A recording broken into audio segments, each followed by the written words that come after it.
Je salue l'Église au nom de notre Seigneur et Sauveur Jésus-Christ. Et Dieu vous bénisse. Je suis dans la joie de vous retrouver encore une fois. Je vous rapporte les salutations. Il y a vos frères qui vous ont salué. Je viens de Moussompo. L'église de Moussompo m'a chargé de vous saluer au nom de Jésus-Christ. J'étais à Luambo il y a 2 semaines. Le frère Ronkyungu et toute son église, ils m'ont chargé de vous saluer au nom de Jésus-Christ. Pour gagner en temps, nous pouvons nous lever pour lire la parole. Nous allons ajouter les autres salutations les jours qui vont suivre. Nous allons ouvrir nos Bibles dans Philippiens chapitre 2.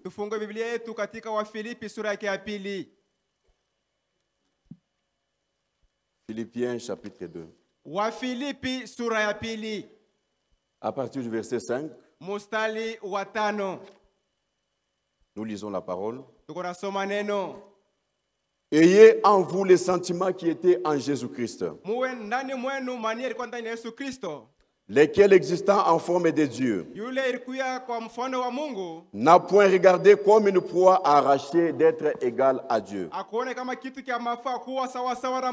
Mais il s'est dépouillé lui-même, en prenant la forme des serviteurs, en devenant semblable aux hommes, et ayant paru comme un simple homme. Il s'est humilié lui-même, se rendant obéissant jusqu'à la mort, même jusqu'à la mort de la croix. C'est pourquoi Dieu l'a souverainement élevé et lui a donné le nom qui est au-dessus de tous les noms, afin qu'au nom de Jésus-Christ, tout genou fléchisse dans les cieux, sur la terre et sous la terre, et que toute langue confesse que Jésus-Christ est Seigneur à la gloire de Dieu le Père. Amen. Amen. Nous pouvons fermer nos yeux.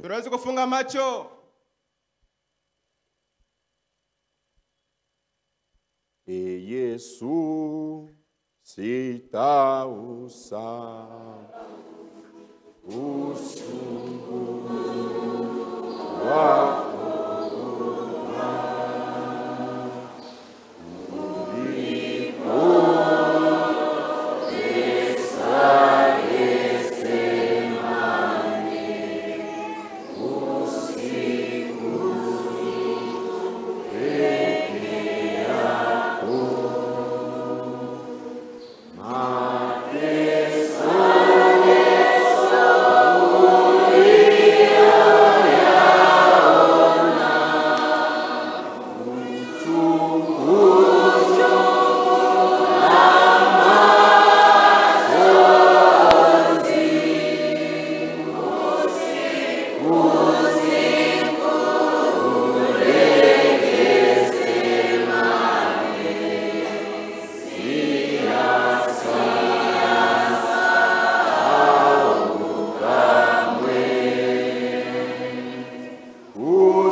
parce que tu nous as amenés dans ta maison. Nous ne sommes pas venus écouter un homme. C'est toi que nous sommes venus écouter. Tu connais les fardeaux de ton peuple. Tu connais ce qui est comme leur soif et leur faim. Envoie-nous maintenant le Saint-Esprit afin de nous accorder la révélation de ta parole, car nous sommes en préparation vers le ciel. Nous te demandons, notre Dieu, que celui qui était venu malade ici, toi, tu es celui qui nous guérit de nos maladies. Nous menaçons chaque démon de maladie dans cette salle. Que la maladie puisse quitter le corps et que la guérison puisse s'installer.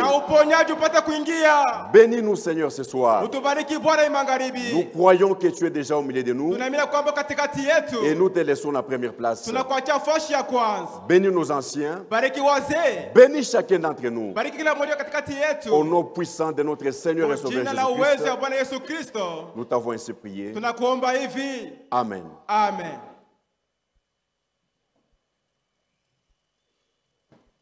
Bien-aimés frères et sœurs,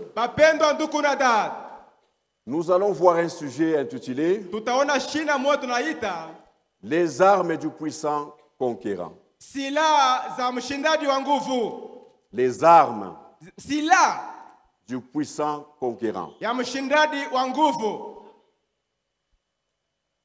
Nous sommes au temps de la fin. Comme vous le savez. Et dans ce temps de la fin, plusieurs personnes parlent de la victoire ou du combat. Les gens disent que nous sommes dans un combat. Et réellement, nous sommes dans un combat. Beaucoup d'églises portent même le nom de vainqueurs. Église des vainqueurs. Ou encore la chapelle des vainqueurs. Même chez les catholiques. Et aussi s'appellent des vainqueurs. Mais nous savons qu'ils ne sont pas des vainqueurs. Alléluia. Amen. Les vainqueurs, c'est nous, mes frères. C'est nous qui sommes les vainqueurs. C'est à nous qu'est accordé la grâce et ce privilège d'être appelés des vainqueurs. Et l'homme de Dieu, frère Franck, dit ceci.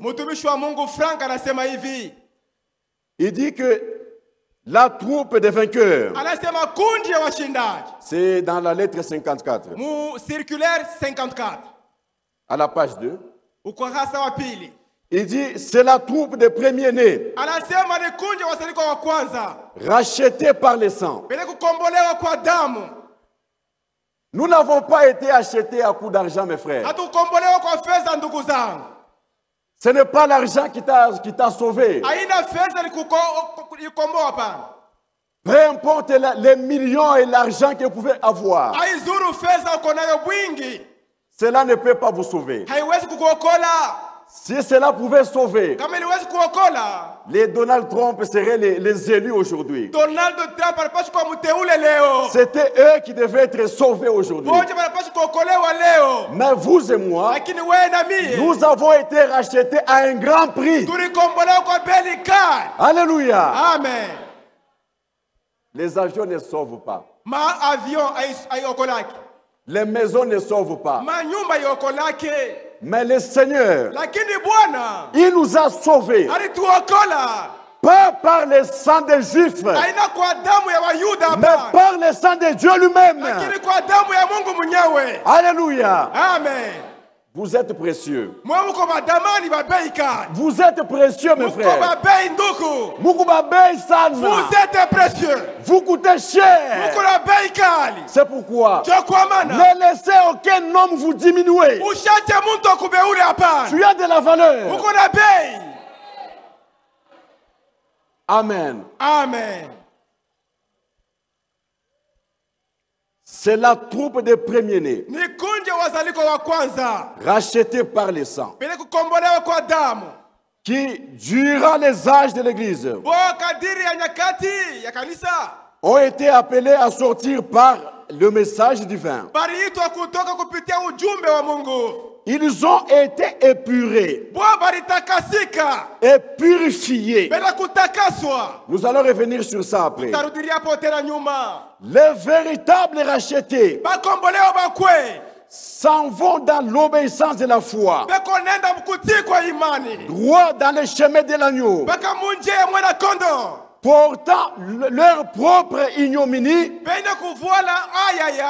et portant la sienne, en prenant sur eux leur propre croix et en portant la sienne. C'est-à-dire les véritables vainqueurs aujourd'hui, ils portent sur eux la honte et l'opprobre de Christ. Voilà ce que nous sommes aujourd'hui. C'est nous les vainqueurs. Les autres parlent de la victoire. Mais ils parlent sur la victoire sur leur tente. Vous allez trouver dans l'église, on dit, nous sommes l'église des vainqueurs. Mais leur victoire dont ils parlent là, c'est la victoire sur la tente. C'est la victoire sur l'oncle paternel, qui est celui qui est le sorcier de la famille. Non, mes frères, ce n'est pas ça. Nous n'avons pas à lutter contre la chair et le sang. Alléluia. C'est ce que disent les Écritures. Ephésiens 6. Ephésiens chapitre 6. Nous allons lire ça. Le verset 12. Ephésiens 6, le verset 12. Car nous n'avons pas à lutter contre la chair et le sang, mais contre les dominations, contre les autorités, contre les princes de ce monde de ténèbres, contre les esprits méchants dans les lieux célestes. C'est pourquoi prenez toutes les armes de Dieu. Alléluia. Nous n'avons pas lutté contre un homme. C'est pourquoi ne vous trompez pas d'ennemis. Bien des fois nous nous trompons d'ennemis. Le frère ou la soeur qui est à côté de vous n'est pas votre ennemi. Les élus, les enfants de Dieu, nous avons un seul ennemi. C'est Satan le diable. Amen. C'est celui-là qui est notre ennemi.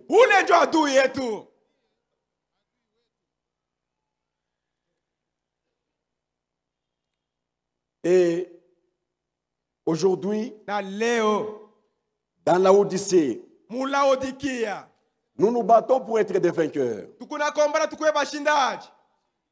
Et aujourd'hui, le combat fait rage aujourd'hui. Satan est très engagé dans la bataille. Parfois, c'est toi qui es dans la distraction. Mais lui, Satan le diable, il ne dort pas. Il est concentré sur le combat. Il est engagé dans la bataille. Parce qu'il sait qu'il n'y a plus de temps pour lui. Il lui reste très peu de temps.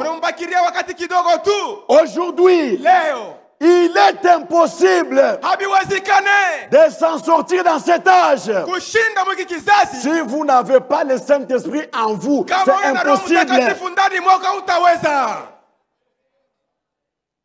Les démons qu'il y a dans cet âge, les frères Branham dit, tous les démons de tous les âges se sont déjà donné rendez-vous dans l'Odyssée. Les démons du temps de Noé, les démons du temps de Lot, ils ont déjà voyagé. Ils sont là aujourd'hui.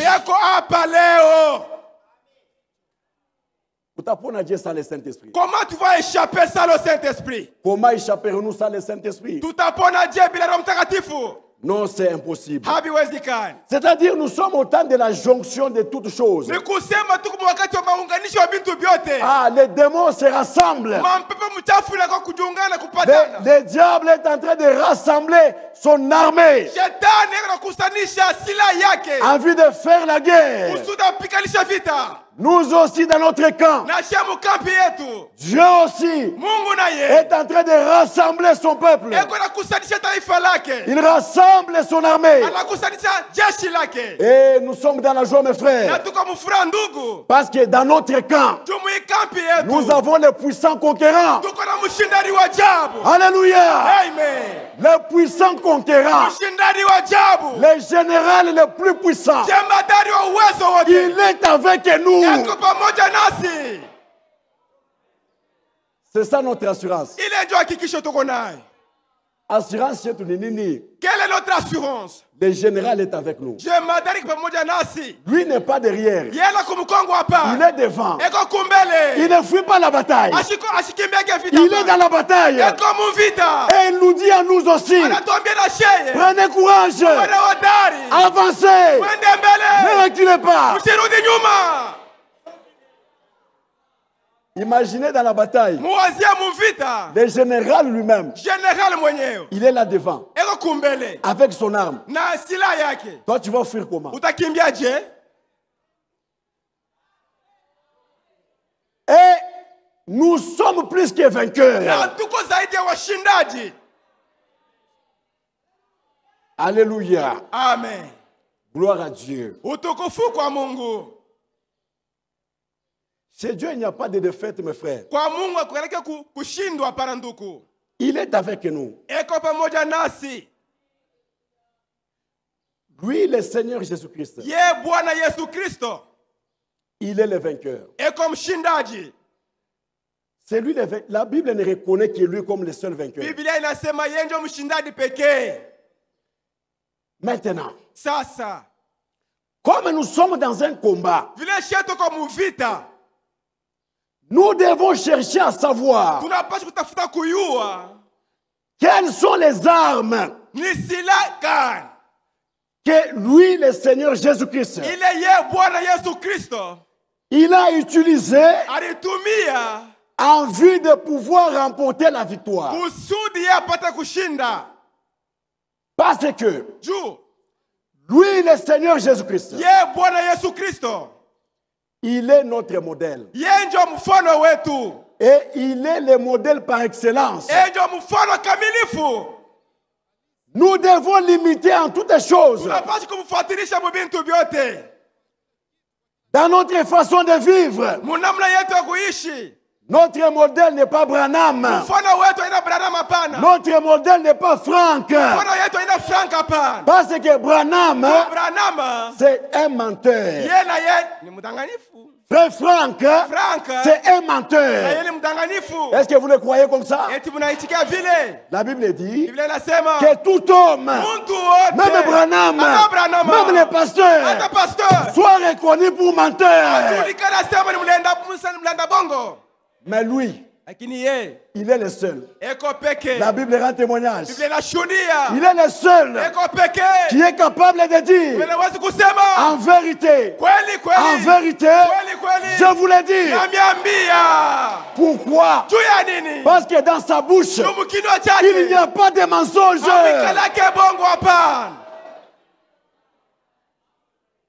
Quand il parle, c'est la vérité. Il a, bon, attends, on va vérifier ça. Il avait dit, tout ce que vous demanderez en priant, à mon nom, croyez que vous l'avez reçu. Maintenant, une question. Qui a déjà prié Dieu quelque chose et l'a reçu, qu'il lève la main? Il ne ment pas. Il dit la vérité. Il a promis dans la parole. Vous imposerez les mains malades. Et les malades seront guéris. Qui a déjà été guéri, qui lève la main ici. Il ne ment pas. Il est la vérité. Il est le chemin. Il est la vie. À lui la gloire. Amen. Amen. Il est le puissant conquérant. Et comme mshindaji wa nguvu. Nous devons savoir maintenant. Tunapaswa kujua sasa. Quelles sont les armes qu'il a utilisées. Silaha gani ye alitumiaka pour pouvoir vaincre. Juu ya kushinda. Afin que nous aussi aujourd'hui, kusudi na leo, nous puissions utiliser les mêmes armes tupate kutumia silaha moja moja en vue de remporter la victoire. Kusudi tupate kushinda. Le Seigneur Jésus-Christ. Bwana Yesu Kristo. On va parler un peu de lui et puis on va avancer. Tutasemea kwa juu yake tutaendelea mbele. Il est le Messie qui avait été promis à Israël. Kulikuwaka Masia ule aliahidiwaka kwa Israeli. Il est le Messie. Yeye ni Masia qui avait été promis à Israël. Ule aliahidiwaka kwa Israeli. Pour le salut de la postérité d'Abraham. Juu ya wokovu ya uzao wa Abrahama. Pour le salut de la postérité d'Adam. Juu ya wokovu ya uzao wa Adama. Il est le oint. Yeye ni mpakaliwa. C'est-à-dire, ni kusema toute la divinité Mungu bote habitait en lui. Burikala ndani mwake. Il était la plénitude. Alikuyaka utele. J'aimerais que l'église comprenne cela. Napenda kanisa elewe vile. En Jésus-Christ, ndani ya Yesu Kristo, il n'y avait pas 99% de la divinité. Amukuyake 99% ya Mungu hapana. Il était la plénitude alikuyaka utele ukamilifu de toute la divinité. Ya Mungu bote.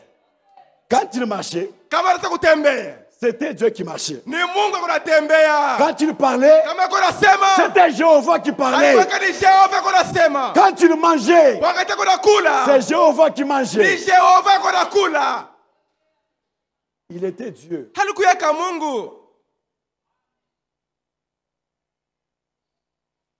Il était le oint. Il était plus qu'un homme.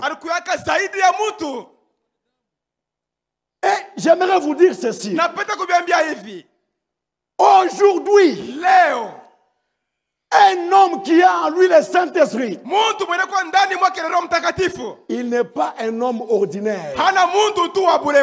Il n'est pas un homme comme tous les hommes ici. Un homme qui a le Saint-Esprit en lui, c'est un homme qu'il faut craindre. Quand il marche, le ciel tout entier est déjà mobilisé à cause de cet homme-là. C'est pourquoi je ne crains aucun danger. Je ne crains rien. N'ayez pas peur. Vous êtes les enfants de Dieu. Amen. Amen. Un élu, un enfant de Dieu. Quand il marche, le ciel est braqué sur lui là-bas. Il est plus qu'un homme.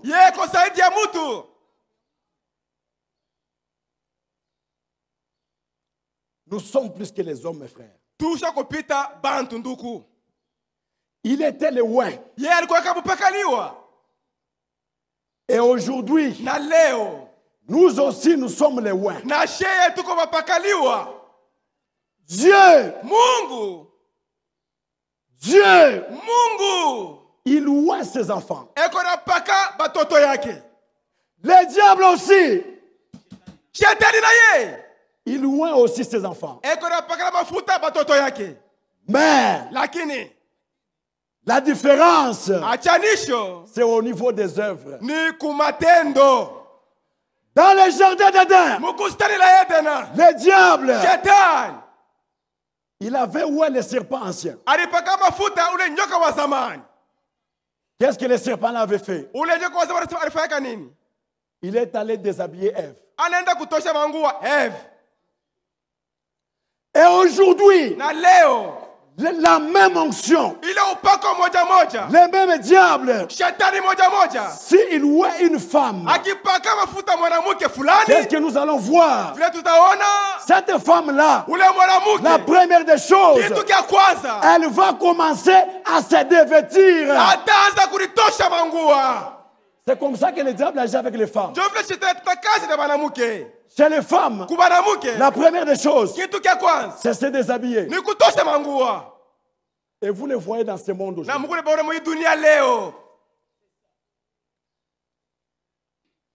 Mais quand un enfant de Dieu, il est loin de l'esprit de Dieu, qu'est-ce que nous allons voir? Nous allons voir la même vie que celui qu'avait le Seigneur Jésus-Christ. C'est ce que les frères Branham dit dans ce message. Disons un peu avant d'avancer. Là où je pense, les pentecôtistes ont failli. Il dit, si je vous disais, le paragraphe 44, si je vous disais que l'esprit de Christ est sur moi, toi tu cries partout. L'esprit de Christ est sur moi. L'homme de Dieu dit, si je vous disais que l'esprit de Christ est sur moi, je devrais faire les œuvres de Christ. Et si vous professez être chrétien, éloignez-vous du péché. L'esprit de Christ est dans un homme. Ça doit l'éloigner du péché. L'amener loin du monde. L'amener loin de la suie. C'est ça le rôle du Saint-Esprit. Éloignez-vous du péché. Éloignez-vous de l'égoïsme. Le Saint-Esprit, ça ôte l'égoïsme dans le cœur des hommes et des femmes. Pourquoi aujourd'hui, au temps de la fin, pourquoi les gens sont égoïstes? Des égoïstes aujourd'hui. C'est par manque du Saint-Esprit dans le cœur. Éloignez-vous du mauvais tempérament. Et vivez comme Christ a vécu. Une vie paisible. Et une vie humble. Amen. Amen. C'est-à-dire, si vous dites que vous avez le Saint-Esprit, nous devons voir ces choses ici en vous. La même vie que Christ a vécue. Les mêmes œuvres. Une vie humble. Une vie paisible. On doit retrouver cela en vous. Aujourd'hui, il y a beaucoup de faux ouins. Les ouins du temps de la fin. Les ouins du temps de la fin.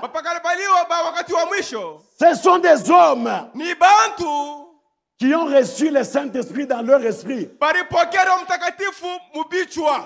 Ils ont reçu le Saint-Esprit pas dans leur âme, mais dans leur esprit. Au niveau de l'esprit, ils font les miracles. Ils guérissent les malades. Mais on ne peut pas les ramener à la parole. Ils rejettent la parole. Les ouins du temps de la fin. Les faux prophètes. Et aujourd'hui, ils sont nombreux dans cette ville ici. Ils font beaucoup de miracles. Mais je vous dis, mes frères, c'est une honte. C'est une honte. Pour toi, un enfant de Dieu, de courir derrière les gens qui ont les dons. Quelqu'un devient vagabond à cause des dons. Dès qu'il y a un frère là-bas à Mwadjingusha, il a un don de guérison.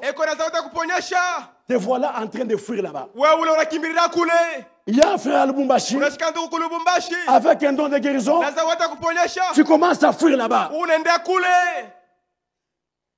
Même si c'est un frère, dans ce message, dans la sainte doctrine, qui a un don de guérison, un enfant de Dieu véritable ne peut pas voyager pour aller suivre un don. C'est faux, archi faux. Ça, ce n'est pas le message. C'est-à-dire, tous ces nombres ici, il n'y a personne qui a un don de guérison.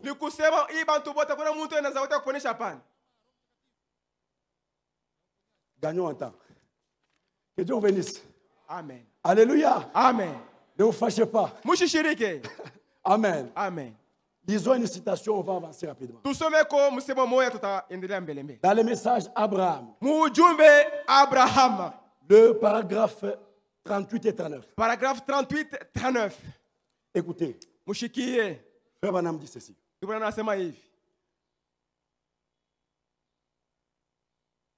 Si vous laissez Satan, si vous laissez Satan, vous poussez dans un coin, eh bien, ça vous regarde. Amen. Amen. Si toi, un chrétien, un enfant de Dieu, tu laisses le diable te repousser dans un coin, il te colle là-bas, c'est ton problème. Comment? Aujourd'hui, les gens manquent la foi. Non, le médecin a dit. Le médecin a dit. Le médecin a dit. Ce qui a de la valeur. Le médecin a dit. Le médecin a dit. Mais qu'est-ce que Dieu aussi a dit? Dieu a dit. Moi, je suis l'Éternel. Votre Dieu. S'il est votre Dieu, dites d'abord Amen à cela. Premièrement, qui vous pardonne de tous les péchés. Deuxièmement, qui vous guérit de toutes les maladies. Cette promesse-là n'a pas failli. Même maintenant, Jéhovah, il est capable de guérir toutes les maladies. Quand il dit toutes les maladies, il n'a pas dit sauf le sida, sauf le cancer. Il a bien dit quoi? Il a dit quoi? Toutes les maladies. Même ce soir, si tu as le cancer, Jéhovah, il est capable de guérir le cancer.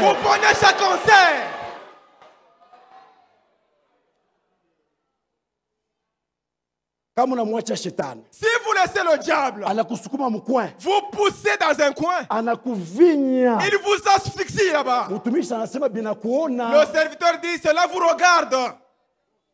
Il dit ceci. Eh bien,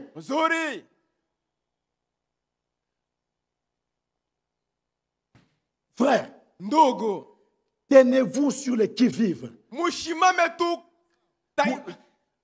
Sur les qui-vive, prêts au combat. Vous êtes prêts? Quand il tape avec la main gauche, toi aussi tu le tapes là-bas. Vous êtes prêts? Prêts au combat. Amen. Amen. Vous devez vous tenir sur les qui-vive avec les Écritures. Il dit ceci. Tout homme, peu importe, même ce soir, tout homme, vous pourriez être un chrétien faible. Vous pouvez être le chrétien le plus faible au milieu de nous. Suivez attentivement. Vous n'avez pas besoin que des gens bantu qui ont des dons de guérison puissent passer. Vous n'avez pas besoin de ces choses-là. Est-ce que vous pouvez dire amen à ça? Amen. Vous courez chez les faux prophètes. C'est mamboaï. C'est honteux. L'homme de Dieu dit, vous n'avez pas besoin de ces choses-là. Il dit ceci. L'unique chose qu'il vous faut faire, c'est de prendre Dieu au mot. Saisir Dieu à sa parole. Éternel, c'est toi qui as dit. C'est toi qui as dit. C'est toi qui as dit. C'est toi qui as dit. C'est toi qui as dit. C'est toi qui as dit. Alléluia. Amen. Ce soir, si tu sors malade d'ici, Jésus est dans cette salle.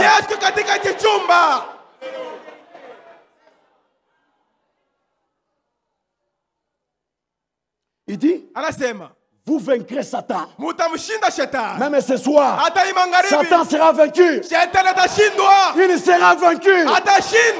Amen. Amen. Mettez la foi en action. Mettez la foi en scène. Utilisez cela. Même le travail. Jésus dans le travail. Même les mariages. Jésus dans les mariages.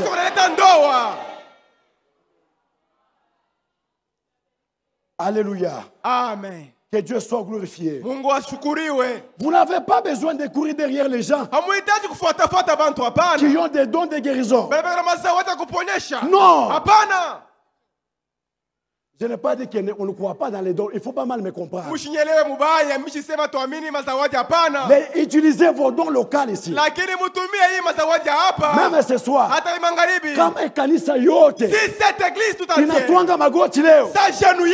Seigneur, nous te demandons, donne-nous des dons. Des dons de guérison. Dieu, il est fidèle. Il va vous donner des dons.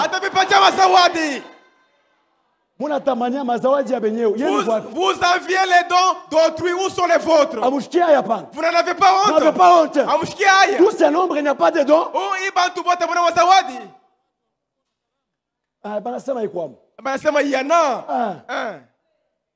Maintenant, pourquoi voyager pour aller suivre un don? C'est de l'idolâtrie. Arrêtez cela. Amen. Amen. Alléluia. Amen. Amen. Amen. Est-ce que vous êtes content?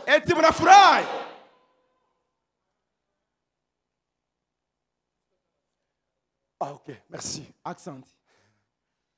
Le temps me complique un peu, messieurs. Donc, nous allons avancer. Tout est de l'air. Dans la parole,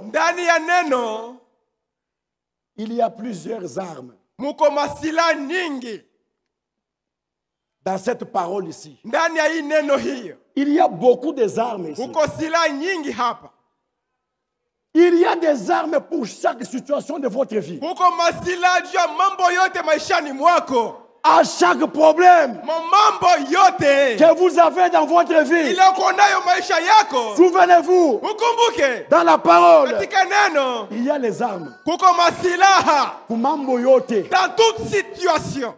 Il y a stérilité. Que ce soit la stérilité. Il y a maladie. Que ce soit la maladie. Il y a zambie. Que ce soit le péché. À toutes les circonstances. La Bible, elle est pleine des armes.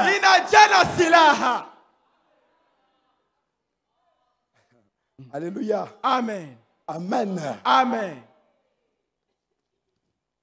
Dans la maladie. Katika ugonjwa. Dans la maladie. Katika ugonjwa. Utilisez votre foi. Tumia imani yako. Votre foi imani yako est capable inaweza de changer les situations. Kubadilisha mambo. La foi imani c'est un tonnerre. La foi c'est un tonnerre. La foi est un tonnerre. Dans le camp du diable. Le diable il a peur de la foi et d'une vie sanctifiée. Alléluia. Amen. La foi, c'est un tonnerre. Imani ni kapata.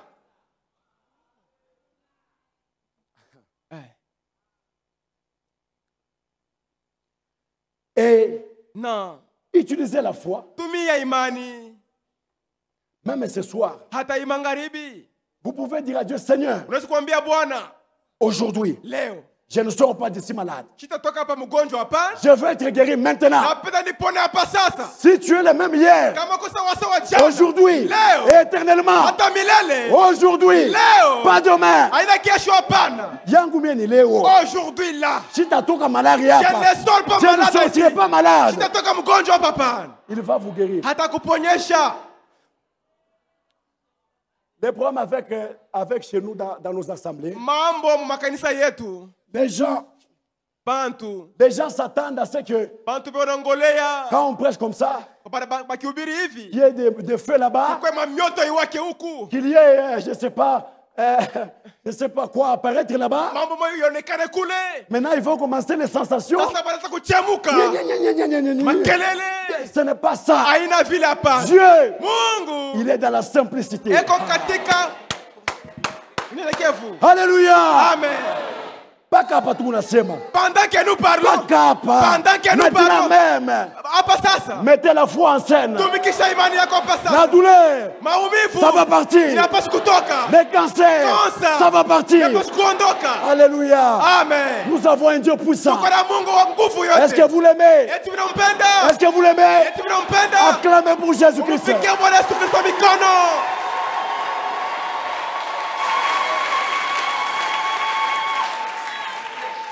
Amen. Amen. Vous voulez les choses qui frappent à l'œil. Quel ange apparaisse là-bas? Dans notre église, il y a des fausses choses. L'église de prostituées. Des adultères. On prend des photos là-bas. La colonne de feu est apparue dans notre église. Colonne de feu en Camboyako. Que cela descend dans une église sale.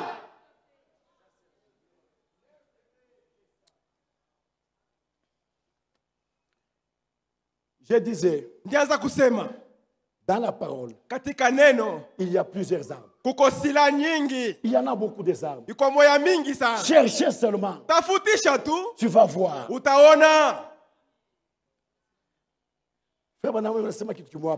Frère Branham dit quelque chose, on va avancer. Je viens de m'en souvenir.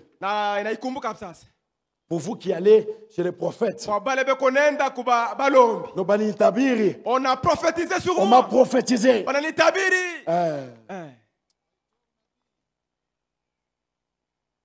Oui, je l'ai ici.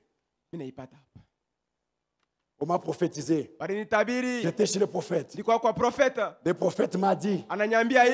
Il m'a prophétisé. Écoutez. Apocalypse chapitre 5.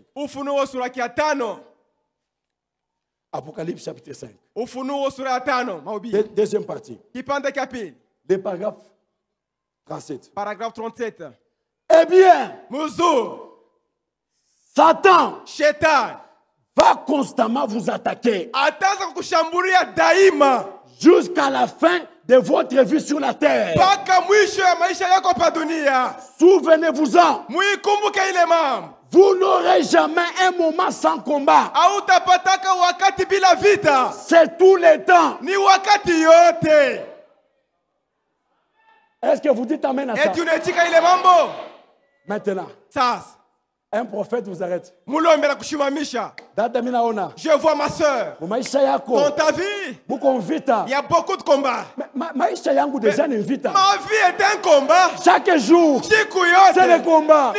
Chaque jour, le combat. Alléluia. Amen.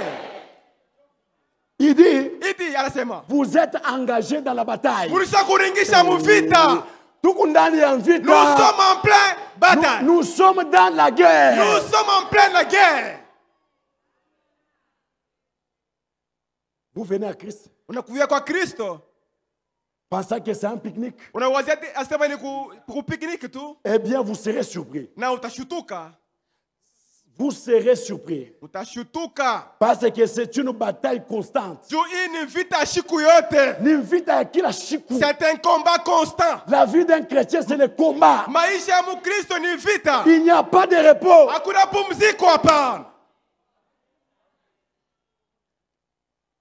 Même le Seigneur lui-même, il était sur la terre. Il n'avait pas été épargné au combat. C'était la guerre chaque jour. Alléluia. Amen. Ne tremblez pas devant le combat. Ne tremblez pas devant les maladies. Tu as les promesses. Tu as la parole. Tu as la foi. Tu as les armes. Utilisez cela. Vous aurez la victoire. Maintenant, pour introduire mon sujet, pour qu'on puisse bien avancer demain, le Messie, le Seigneur Jésus, quand tu l'es venu sur la terre, malgré que la parole a plusieurs armes, lui, le Seigneur Jésus-Christ, il a utilisé deux armes principales. Il a utilisé beaucoup des armes, mais principalement, il a utilisé seulement deux armes. C'est ce qu'on va voir toute la semaine. Les armes du puissant conquérant. Il a utilisé deux armes. Il a justement utilisé deux. Et avec ces deux armes-là, il a mis Satan KO. Les premières armes, nous les commençons maintenant. C'est l'humilité. Amen. Amen. Nous allons continuer avec ça demain comme il faut. Mes frères et sœurs, l'humilité,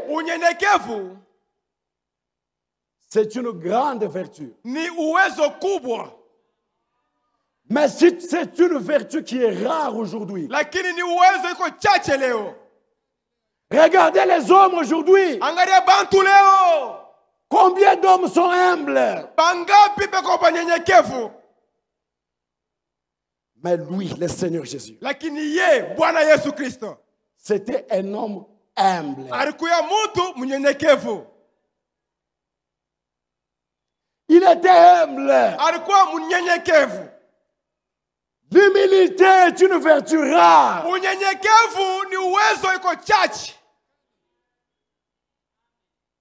Combien d'hommes aujourd'hui sont humbles? Combien de sœurs sont humbles aujourd'hui? Combien de frères sont humbles aujourd'hui? Combien de prédicateurs sont humbles? Combien aujourd'hui acceptent de s'humilier? Combien? La nature même de notre Dieu, c'est une nature d'agir dans l'humilité. Et même les enfants de Dieu véritables, ce sont des gens qui agissent avec humilité. Ils parlent avec humilité. Ils portent avec humilité. Ce sont des gens humbles. Ce sont des gens petits. Comme leur modèle. Comme leur Seigneur. Mes frères et mes sœurs, un homme qui n'est pas humble aujourd'hui, un homme qui n'a pas l'humilité en lui, c'est un homme qui est appelé à se perdre. Continuez dans votre orgueil. Continuez dans l'entêtement. Mais la finalité, c'est la perdition. Et un humble comme le Seigneur. Un homme humble Même ce soir, un homme qui aime, c'est celui-là qui vient dans la présence de Dieu avec comme étant un homme insuffisant. Aujourd'hui, les gens viennent dans l'église, mais ils pensent déjà qu'ils sont arrivés. Ils pensent qu'ils sont déjà arrivés. Mais un homme humble devant Dieu, il va diminuer. Il va se rabaisser. Il va dire, Seigneur, je ne vaux rien. Je n'ai pas de la valeur.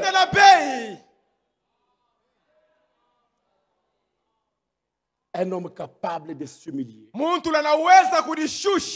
Un homme qui est capable de dire, Seigneur, je suis incapable sans toi. Je ne peux rien sans toi. Un homme humble. Une femme humble. Le Seigneur lui-même, c'était un homme humble. C'était un homme qui s'humiliait. Ce qui faisait de sa puissance, ce qui faisait sa grandeur, ce n'est pas le miracle. Jésus n'était pas grand parce qu'il ressuscitait les morts. Non, ce n'est pas ça. Il n'était pas grand parce qu'il guérissait les malades.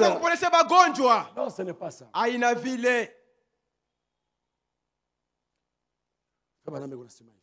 Frère Branham dit ceci. Dans le message, humilie-toi. Le paragraphe 103. Paragraphe 103. Regardez Jésus. J'ai toujours dit, ce qui faisait que Jésus était Dieu, selon moi, c'est la manière dont il s'est humilié. Il était tellement grand. Et pourtant, il a pu être tellement petit. C'était un grand Dieu. Mais il s'est fait tellement petit. C'est ce qui faisait de lui qu'il était Dieu. Son humilité. Un homme qui est humble, c'est quelqu'un qui cherche encore le Seigneur. Aujourd'hui, combien dans l'église cherchent encore le Seigneur? Combien encore? Quelqu'un qui recherche le Seigneur. C'est-à-dire, tu étais avec lui. Tu constates que tu l'as perdu. Maintenant, dans ton humilité, tu commences encore à le rechercher. Tu commences à le rechercher. Où est-ce que je t'ai abandonné, Seigneur? Je te cherche encore ce soir.